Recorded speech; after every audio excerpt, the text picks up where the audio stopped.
Bismillahirrahmanirrahim. Makanya ada cerita di kitab Risalah Qusyariyah juga diulang lagi di Ihya. Ada orang Majusi, ya bayangkan dulu tuh kan padang pasir, di jalan nggak ada air, juga nggak ada warung Mas Andri, juga nggak ada ATM. Jadi bayangkan dulu.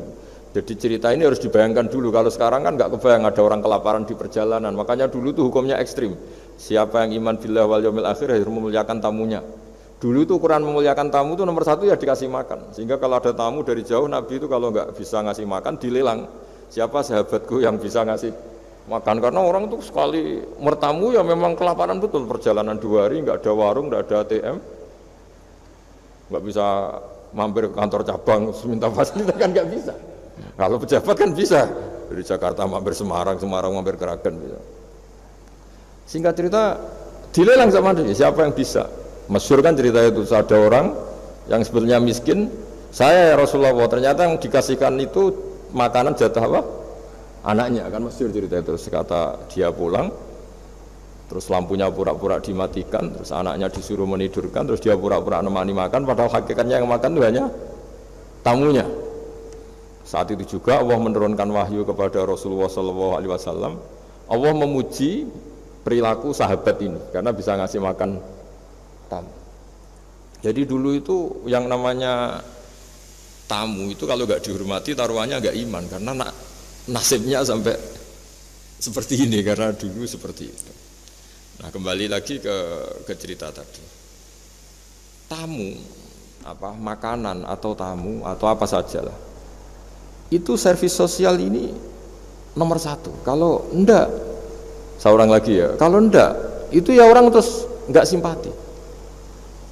Nah, sehingga karena taruhannya seperti itu sampai Allah lewat apa binaan kekasihnya, maka na yu'minu billahi wal yaumil akhir falyukrim dhaifa. Singkat cerita suatu saat Nabi Ibrahim itu punya tamu, orangnya Majusi. Majusi itu enggak mukmin. Majusi itu lebih buruk ketimbang Yahudi, lebih buruk ketimbang Nasrani karena ada ahli kitab sama sekali. Kalau di Quran kan dibedakan, ada kafir ahli kitab yang masih percaya Tuhan, yaitu Yahudi Nasrani, ada yang sama sekali sudah tidak percaya Tuhan. Itu Majusi, enggak punya kitab. Orang Majusi datang ke Nabi Ibrahim karena beliau terkenal Abu Duyuf, bapak dari segala tamu. Beliau itu nggak mau makan kecuali bareng tamu, bareng anak yatim, saking solehnya Nabi Ibrahim. Saya ulang lagi, bayangkan dulu, memang makan itu luar biasa. Sekarang kan biasa karena tamu sudah makan dulu di warung, nginepnya di hotel, malah kadang disuguhi udah mati makan karena nggak selera, ribet malah tamu sekarang. Malah komplain bila perlu, sudah ribet. Nabi Ibrahim itu ketika orang itu kelaparan, ya Ibrahim karena dia nggak mukmin ya manggilnya jangkar, tolong hari ini saya kasih makan. Ndak hatta tu'mina, sehingga kamu iman. Singkat cerita orang ini frustasi karena ini tokoh ya. Nabi Ibrahim itu tokoh besar Muslim ya tentu. Akhirnya dia putus asa terus sudah walla itu sudah balik kanan, sudah ngelunyur saja meninggalkan Ibrahim karena sudah putus asa lah. Saya Majusi, dia Nabi, dia tokoh Islam, pasti tidak ngasih makan. Apa yang terjadi? Saat itu juga Allah, karena beliau Nabi, bisa komunikasi dengan Allah, dapat wahyu. Lihat orang itu umur berapa?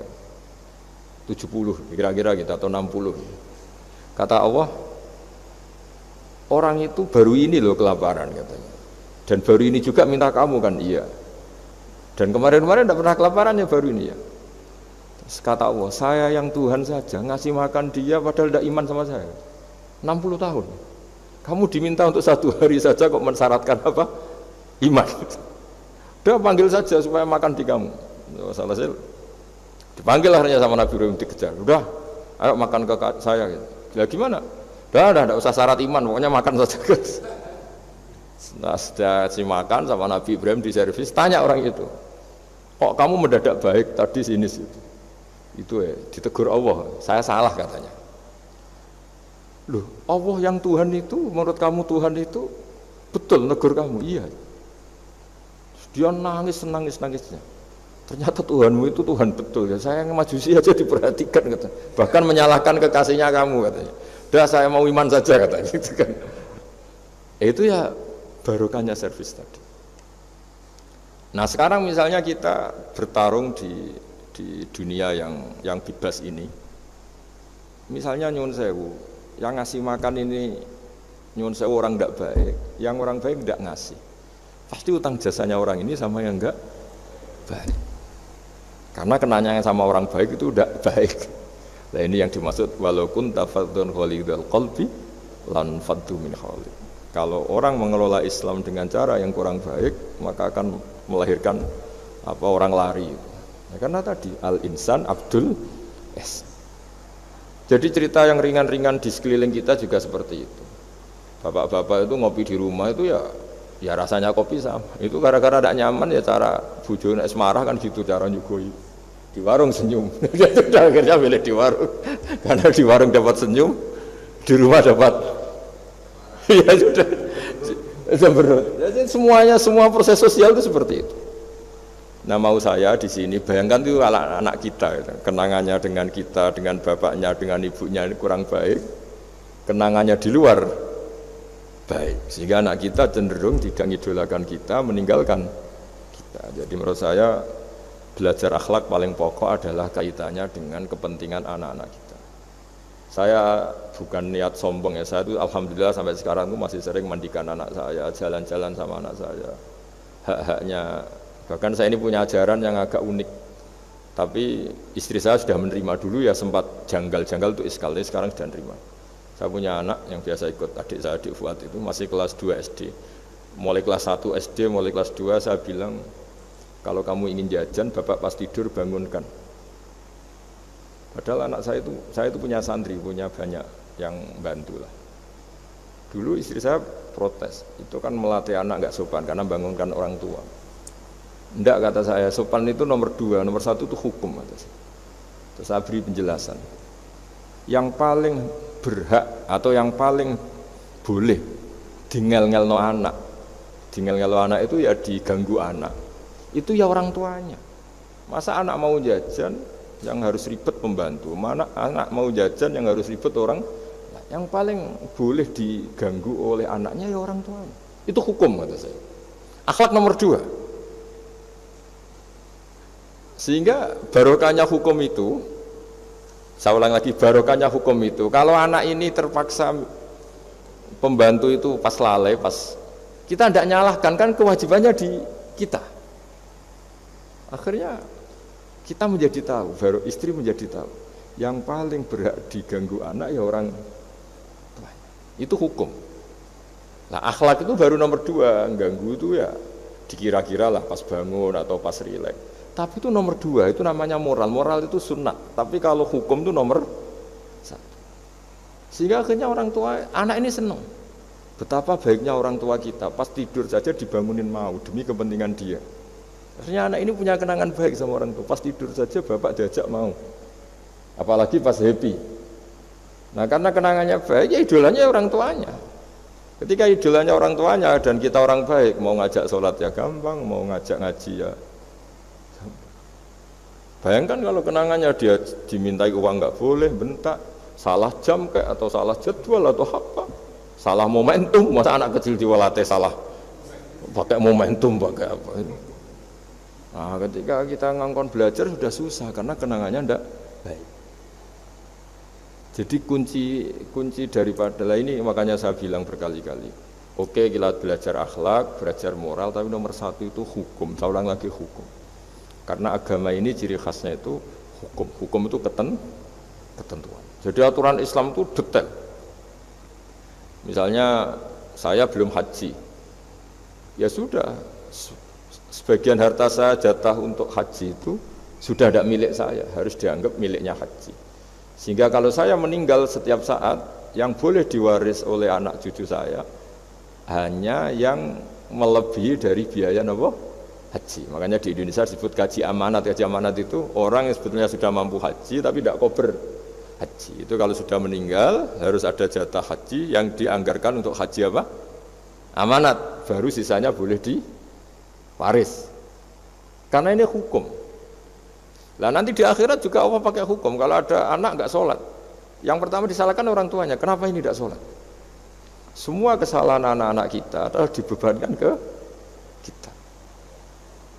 Ya, jadi saya mohon cerita-cerita akhlak ini Jangan sampai hanya nyuwun sewu moral dengan arti kenyamanan sosial, tapi kembalikan ke Allah dan apa?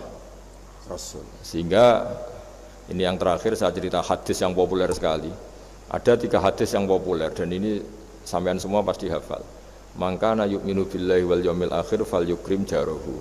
Terus ada yang fal yukrim dhaifahu. Terus yang ketiga fal yakul khairan aw liyasmut. Berkata baik atau kalau enggak bisa berkata baik ya apa dia. Nah, itu uniknya Islam itu apa, Mas Dwi? Uniknya Islam itu tidak pernah membolehkan umatnya terdikte oleh sosial, Mas Andri, enggak boleh.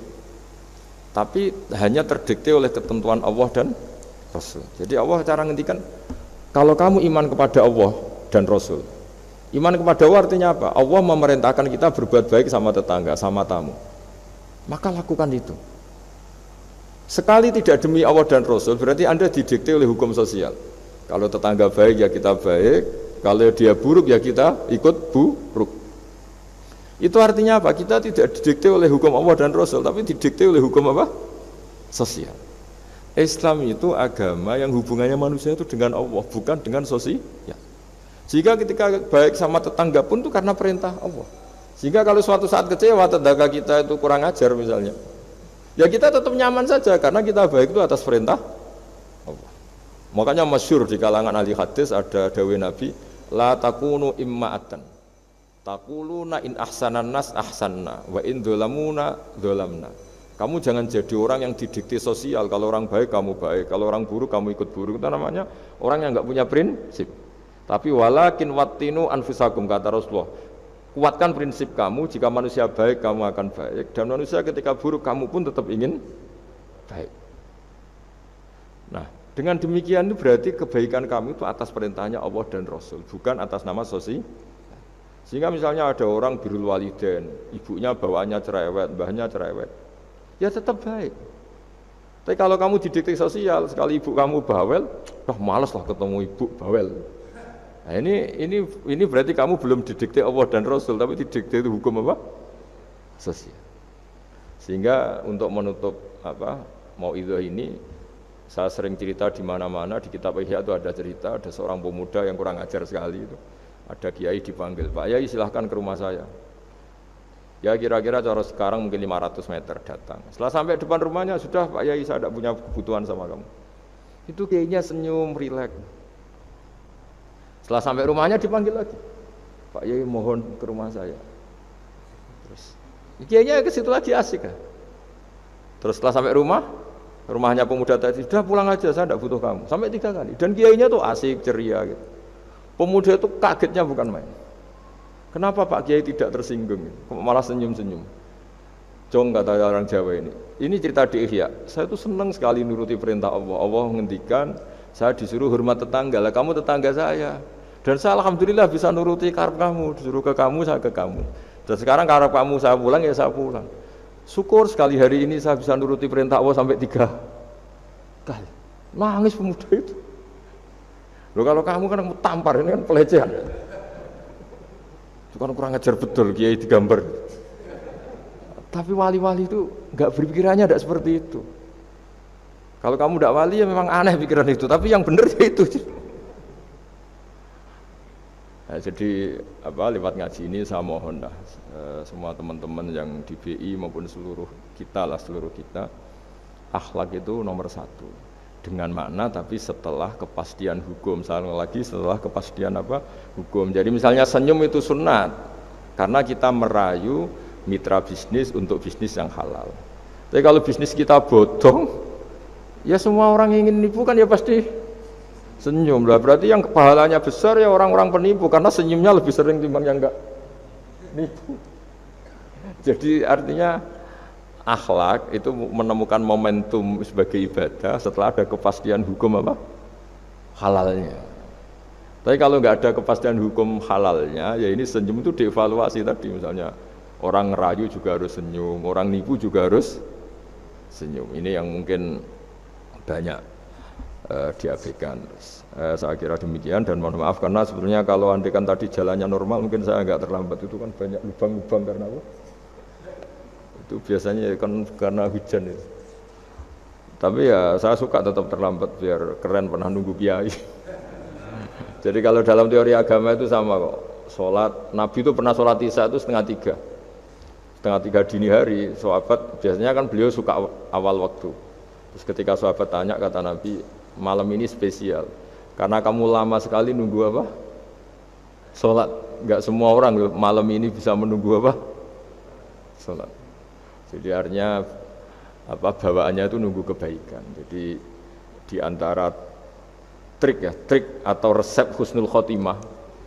Ya, ini sebagai penutup ngaji. Resep husnul khotimah itu innallaha ta'ala yubahi malaikatahu. Allah membanggakan kita, yubahi bikum malaikatahu. Allah bangga dengan kita. Di antaranya apa Mas Andri? Umatnya Rasulullah sallallahu alaihi wasallam itu kalau habis subuh ditanya, "Ngapain kamu hidup? Nunggu sholat duhur." Ngapain kamu hidup setelah sholat duhur, nunggu sholat asar? Sehingga kita ini menunaikan fardu yang diwajibkan Allah dan menunggu datangnya fardu yang lain. Jadi orientasi kita fahijratuhu ilallah wa rasulih. Tapi kalau kita orientasinya mapan, kenapa kamu hidup? Saya mau mati setelah mapan, saya mau mati setelah jabat. Ini kan berarti perjalanan kamu ilad dunya, orientasi kamu dunia. Faman kana hijratu ilad dunya aw imra'atin yang kihuwa fa hijratuhu ila ma hajara ilaih. Tapi kalau kamu niatnya, kenapa kamu berani hidup? Supaya bisa sholat, supaya bisa ibadah. Berarti perjalanan kamu hanya menuju Allah dan Rasul. Jadi sehingga di antara alamat husnul khotimah adalah orang setiap sudah melakukan satu kebaikan berani hidup karena berharap bisa melakukan kebaikan yang lain. Jadi dari satu kebaikan rutenya menuju kebaikan yang lain. Ya, saya kira demikian dan mohon maaf. Assalamualaikum warahmatullahi wabarakatuh.